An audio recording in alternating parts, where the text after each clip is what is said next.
Yo, welcome back to Shane's Take. I'm your host, Shane Norman, and today I wanted to talk about the running back market and dive a little bit into free agency and what type of impact I think certain players will have, and try to get an understanding of what is going on with the running back market. So for starters, man, I think it's crazy what's going on with the running back market. I mean, you have a running back, right, and Miles Sanders that went to the Super Bowl, had a terrible performance, by the way, but he did have 1,200 yards. He did produce in the air. He was their leading rusher, and he had a best season of his career. Doesn't re-sign with the Eagles. Goes to Carolina for what I believe it was $6 million a year. You have running backs being tagged at $10 million. Tony Pollard's at 10.9. Saquon, I believe, 10.1. Then you have Josh Jacobs. I don't know what his number is, but and then Dalvin Cook doesn't have a home.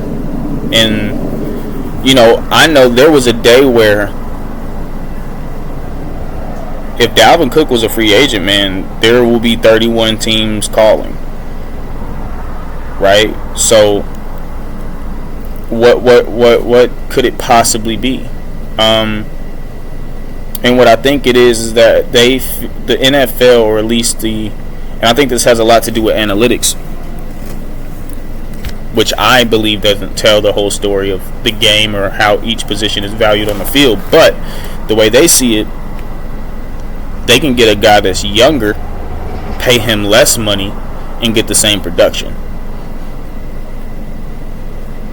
Which you can look at examples like Isaiah Pacheco and maybe understand that, right? But I don't think that's crazy. I think that's an asinine. I mean, I think it worked for Isaiah Pacheco because of his quarterback and there's no way teams are going to stack 8 in the box against Patrick Mahomes. It's just not going to happen. You're going to have wide open running lanes when you're running out of shotgun, or when you're running out of gun packages, So, and getting delayed handoffs. But in most cases, you're not going to get that type. You're not going to get Dalvin Cook production from most running backs in the league. Even if you look at Ezekiel Elliott, the man scored 12 touchdowns last year. And yeah, you could say he ran for 3.8 yards, less than 1,000. I think it was like 860 something yards. But you have to look at the situations in which he ran the ball. You have to look at where he was productive at. I just feel as though it's just a crazy degradation of the position.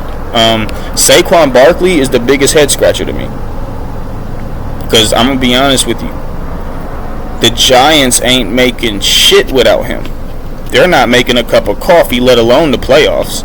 So for it to even be a conversation about whether or not you pay him, because you can even look at how a running back like him can impact the success of the quarterback, right? Like, teams can't just drop back on you when they know that you have a guy in your backfield that can take it 60 yards, or that can just punch you in the mouth all the way to the red zone.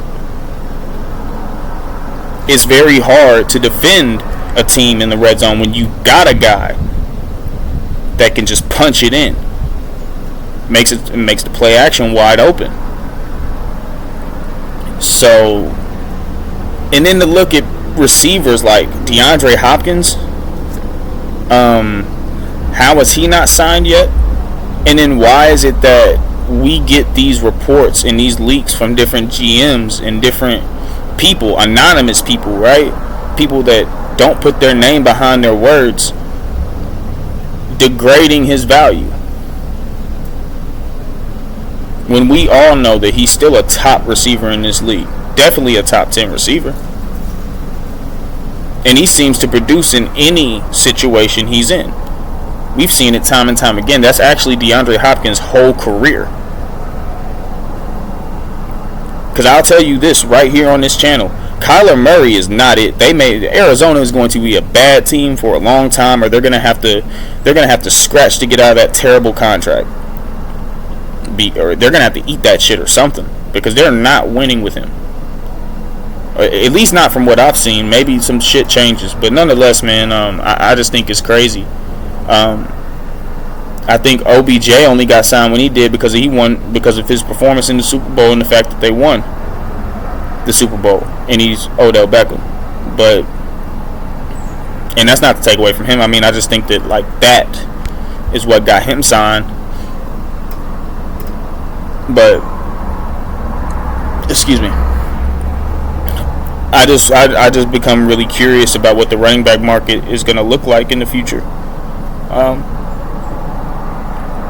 Because it seems to me that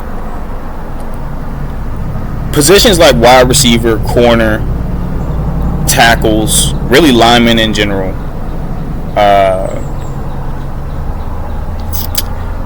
their prices go up, their salaries go up, and it seems like they're pulling that money from somewhere, and it's the running back position and veteran receivers, really veteran players almost in general outside of the quarterback position. So it's a very interesting thing that we're seeing right now in the NFL. I think we're seeing a changing of the tide. I think we're seeing almost like how you see the power of the executives in the NFL and how they can really X you out at any given point. You know, I think they could find a way to make a great player look less valuable. And that's what I've been seeing throughout the entirety of free agency now. I can tell you this, I can name each player. I can start with Ezekiel Elliott to D-Hop. Each of these players, I can name a team right now that could use them, and it would make them an exponentially better team. You know, the fact that only like a couple teams are interested in DeAndre Hopkins is crazy to me. Signing Saquon Barkley. My question is in that situation, what do you think you're going to get at the running back position that's better than what you have? And how do you think that's going to affect your quarterback? Who is not good, by the way. He's okay. I mean, he's cool. Daniel Jones isn't terrible. But he's not. He throws more interceptions than touchdowns without Saquon. And that says a lot. You know, I think we're putting way too much into the quarterback position and giving it more credit than it actually deserves. Because it's a lot of moving parts around that position that makes that player great. There's very few cases in which the quarterback can make up for a deficiency in the O-line or the running back position, it's very rare, man. But anyways, with all that being said, I'm hoping that these guys get signed. I'm hoping that these guys get extended. Like, I think that Josh Jacobs, he led the league in rushing. I don't